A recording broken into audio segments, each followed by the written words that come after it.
salah seorang influencer yang subscribernya itu jutaan, itu pernah didatangi oleh salah satu ustadz dari kelompok Wahabi Salafi. Ya, dia dibawakan uang 1 karung dan tas Gucci yang terbaru. Dia cerita sama saya dan banyak orang cerita, dan dibenarkan oleh manajernya. Dia dibawakan hingga akhirnya ustadz ini sama influencer yang jutaan ini ditolak uangnya, tas itu juga ditolak, tapi besoknya ustadz ini diundang untuk memberikan hak bicara kepada dia. Berkah rumah saya kedatangan salah satu ustadz favorit kita. Alhamdulillah, Pak Ustadz ini buat saya, Pak Ustadz. Iya. Pak Ustadz ini buat saya, Pak Ustadz. Iya. Nah, coba bayangkan artis-artis yang hijrah, yang dulunya pemain film, dulunya penyanyi, itu sekarang dipakai sebagai influencer sejenis ini. Dia tidak perlu main film, dia tidak perlu manggung main musik, tapi hidupnya tetap nyaman. Dan ini mustahil kalau nggak ada duitnya. Ini mohon maaf, seperti artis AU misalnya. AU, ini kan nggak ada job keartisan sudah, tapi dia hidupnya sangat masih saja hidupnya mewah gitu. Ini kan ada uang. Ya, alhamdulillah ya, rezeki malah lebih enak menurut gua, lebih santai hidup gua. Dan apa namanya, nggak di push, nggak ngerasa kayak waduh banyak anak ini segala macam. Menurut saya sih kalau urutannya dirubah jadi CBA itu akan lebih tenang, karena Allah nggak akan pernah berubah kemana-mana. Makanya untuk mempermudah, cari teman-teman atau kumpulan-kumpulan yang mengarah ke kebaikan gitu. Nah, metode ini yang dipakai hari ini. Influencer yang subscribernya jutaan, dan bagaimana Raffi Ahmad misalnya didatangi, berusaha dibujuk untuk menjadi influencer mereka. Artinya mereka sudah bermain dengan kekuatan-kekuatan kapital untuk menggerakkan orang lain supaya masyarakat ini terpengaruh. Public figur lah yang mereka rekrut untuk mempengaruhi masyarakat. Ini metode gerakan mereka sekarang.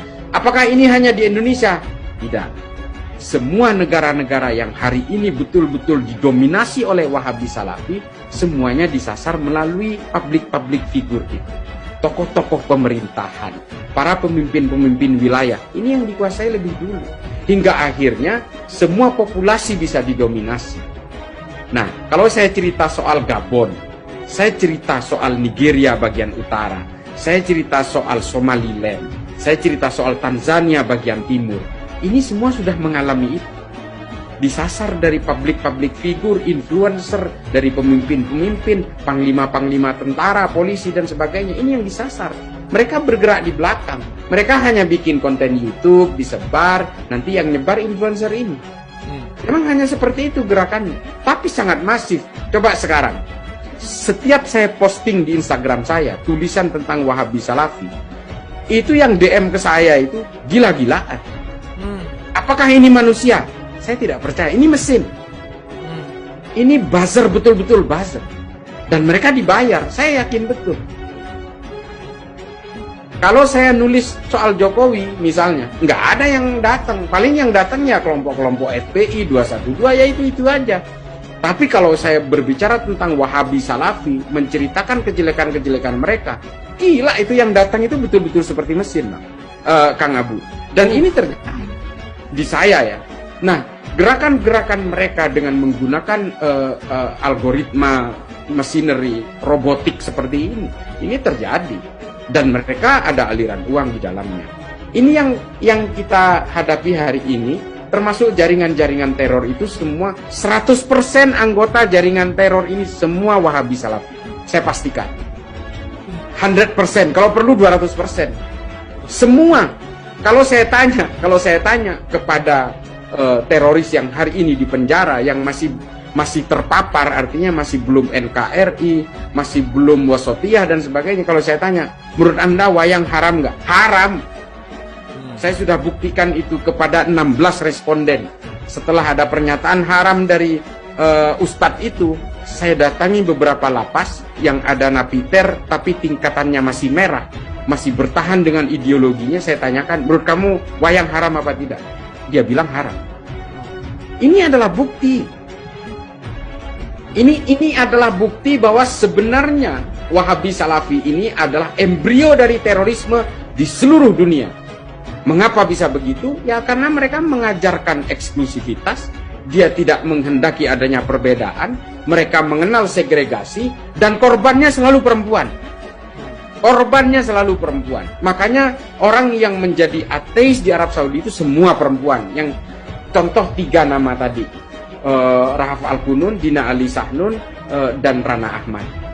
Ini perempuan semua. Karena ketika agama, terutama Islam ya, ini saya beragama Islam, makanya saya nggak mau bahas agama lain, karena saya memang nggak tahu agama lain, saya tahunya Islam. Nah, ketika agama itu diberlakukan hukum-hukum yang ketat, korbannya pasti perempuan. Pertama, di dalam Islam itu masih mengadopsi ajaran-ajaran yang masih mengadopsi tafsir-tafsirnya dari orang-orang Yahudi dan Arab pra-Islam. Dia patriarkal sekali. Dia betul-betul perempuan itu hanya menjadi ibu rumah tangga yang dibekap di dalam rumah, tapi dia harus rela untuk dipoligami. Ini memang ajaran-ajaran pra-Islam, ajaran-ajaran orang Arab pra-Islam, budaya-budaya mereka memang seperti itu. Nah, ini yang dialirkan. Makanya saya pernah nulis di Instagram saya, tafsir-tafsir yang lebih menindas perempuan itu rata-rata memang warisan-warisan abad pertengahan yang dikendalikan oleh kekuatan-kekuatan politik yang tidak mau perempuan menjadi pemimpin. Ini yang menjadi permasalahan kan itu. Hingga akhirnya tafsir-tafsir itu trajektori ke depan hingga hari ini seolah-olah Islam itu patriarkal. Ketika manusia mati dalam keadaan syahid, nanti 72 bidadari sudah menunggu di surga. Ini kan kesannya perempuan nggak boleh dapat kenikmatan di surga gitu. Pernah nggak? Pernah nggak kita dihantarkan tentang kenikmatan perempuan di surga? Semuanya soal pemanjaan terhadap laki-laki. Seolah-olah agama ini hanya untuk kalangan laki-laki.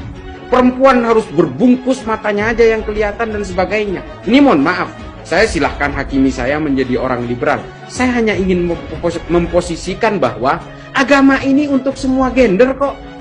Menjadi laki-laki dan perempuan itu bukan kehendak kita, kehendak Tuhan. Lalu kemudian menjadi perempuan dan laki-laki harus menjadi korban oleh agama. Nggak bisa. Tuhan dan konsep spiritualismenya harus hadir dalam kesetaraan. Mau perempuan, mau laki-laki. Karena menjadi laki-laki dan perempuan bukan kehendak kita, itu kehendak Tuhan. Ini sama dengan konsep kelahiran itu tadi. Kalau saya lahir di Meksiko, saya menjadi Katolik. Karena saya lahir di Madura, saya menjadi Islam. Salah siapa kalau saya lahir di Meksiko menjadi Katolik, saya pasti masuk neraka? Saya nggak? Saya salah nggak? Ayo, saya tanya. Maka kemudian hidup dengan tafsir-tafsir ini tidak boleh kita menghakimi orang lain pasti salah. Orang lain pasti masuk neraka. Janganlah, jangan serobot hak-hak Tuhan. Nggak baik. Udahlah, kita hidup beragama ini untuk kita, untuk anak-anak kita, istri kita, dan keluarga kita. Sudahlah. Kita tidak boleh gelisah dengan keimanan orang lain, dengan dosa-dosa orang lain. Kita nggak punya kalkulatornya, bos. Oke, boleh tepuk tangan dong buat Cais. Cais, keren. Nah, untuk surat Al-Kafirun tadi saya baca di chat ya. Konsep kafir di dalam Islam itu ada. Ada. Surat Al-Kafirun itu ya seperti itu. Tapi pernah nggak mendengar kata kafir Yahudi, kafir Nasrani? Tidak pernah. Yang ada melekat kepada kafir Quraisy.